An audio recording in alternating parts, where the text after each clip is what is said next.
things. If I could just follow up on Ukraine and Iran, the two negotiations you'll be heading into. On Ukraine, you said just before it's a lot more complicated now. Much more complicated. Do you believe... Because it would have never started. Right, but it has started.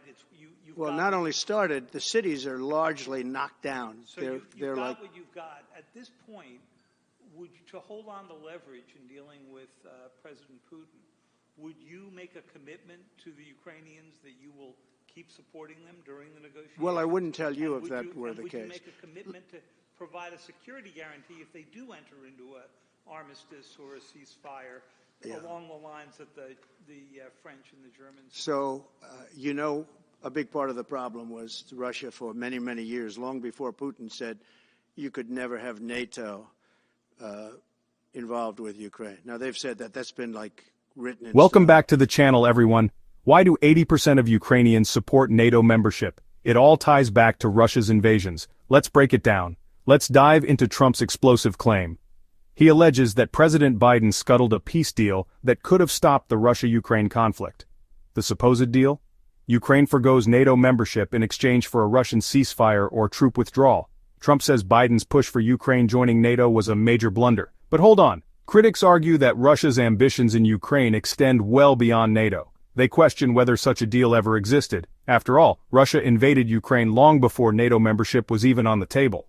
Trump also slammed the disparity in war spending between the U.S. and Europe. He claims Europe should be paying more given their greater stake. And he warns this war could escalate even further. NATO, involved with Ukraine. Now, they've said that. That's been written in stone. And somewhere along the line, Biden said, no, they should be able to join NATO. Well, then Russia has somebody right on their doorstep, and I could understand their feeling about that. But there were a lot of mistakes made in that negotiation. And when I heard the way that Biden was negotiating, I said, you're going to end up in a war. And it turned out to be a very bad war. And it could escalate. That war could escalate to be much worse than it is right now. They can never join NATO. Well, my view is that it was always understood. In fact, I believe that they had a deal, and then Biden broke it. They had a deal which would have been a satisfactory deal to Ukraine and everybody else, but that Biden said, no, you have to be able to join NATO.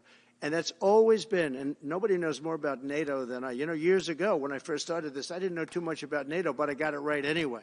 I said they're taking advantage. I'm the one that got, and the Secretary General was here, as you know, 2 weeks ago, saying that if it weren't for me, NATO wouldn't even exist right now, because I raised from countries that weren't paying their bills.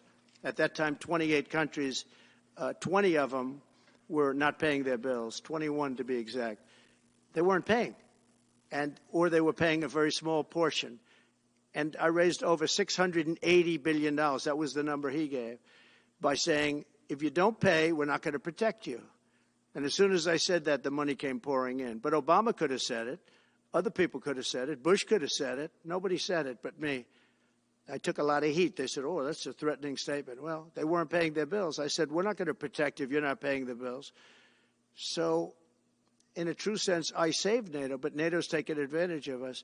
And one of the problems that I have, and I've said it openly, I said it to President Zelensky, Europe is in for a tiny fraction of the money that we're in. Now, whether you like that situation or not, Europe is much more affected than the United States. We have a thing called the ocean in between us, right?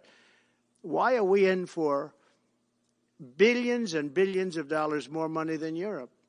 And, they're a similar size, a little smaller, but they're a similar size economy as the United States when you add them up. And yet Europe is in for a small fraction of the number the United States is in. Now, Biden could have called them up during the term. That's what I did. I said, you have to pay your bills. And one stood up. I won't say who. You'll probably have it because the media hated to report on it. But a prime minister stood up from a country, a famous meeting of 28 nations with no press, no anybody in the room. He stood up. He says, does that mean if we don't pay our bill, and at that point it was 2%, it should be 5%. It should be 5%, not 2%. But at that point it was 2%. But many people didn't pay. Some people didn't pay anything.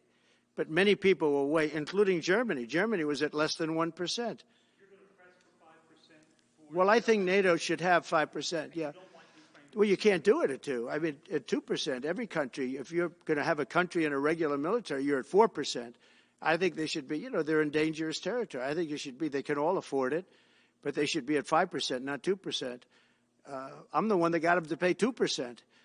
But a gentleman stood up, a prime minister stood up, and he said to me, sir, could I ask you a question? You're saying we have to pay our bills. If we don't pay our bills, will the United States protect us from Russia? I said, if you don't pay, you mean you're delinquent? He said, yes. He said, if you're delinquent, we will not protect you. I took a lot of heat. Although it was somewhat closed door, I took a lot of heat from the media. And you know what happened? The money started pouring in.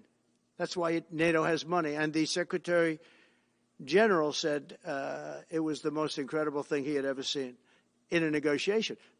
Now, if I would have said, yes, we will, nobody would have paid. If I would have loved to say, yes, we'll protect you even if you don't pay. But that's not the way life works. So, what do you think? Was there really a peace deal, or is this just political theater? Let us know in the comments. Thanks for watching.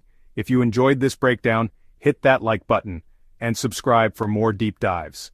Until next time, stay informed and stay engaged. See you in the next video.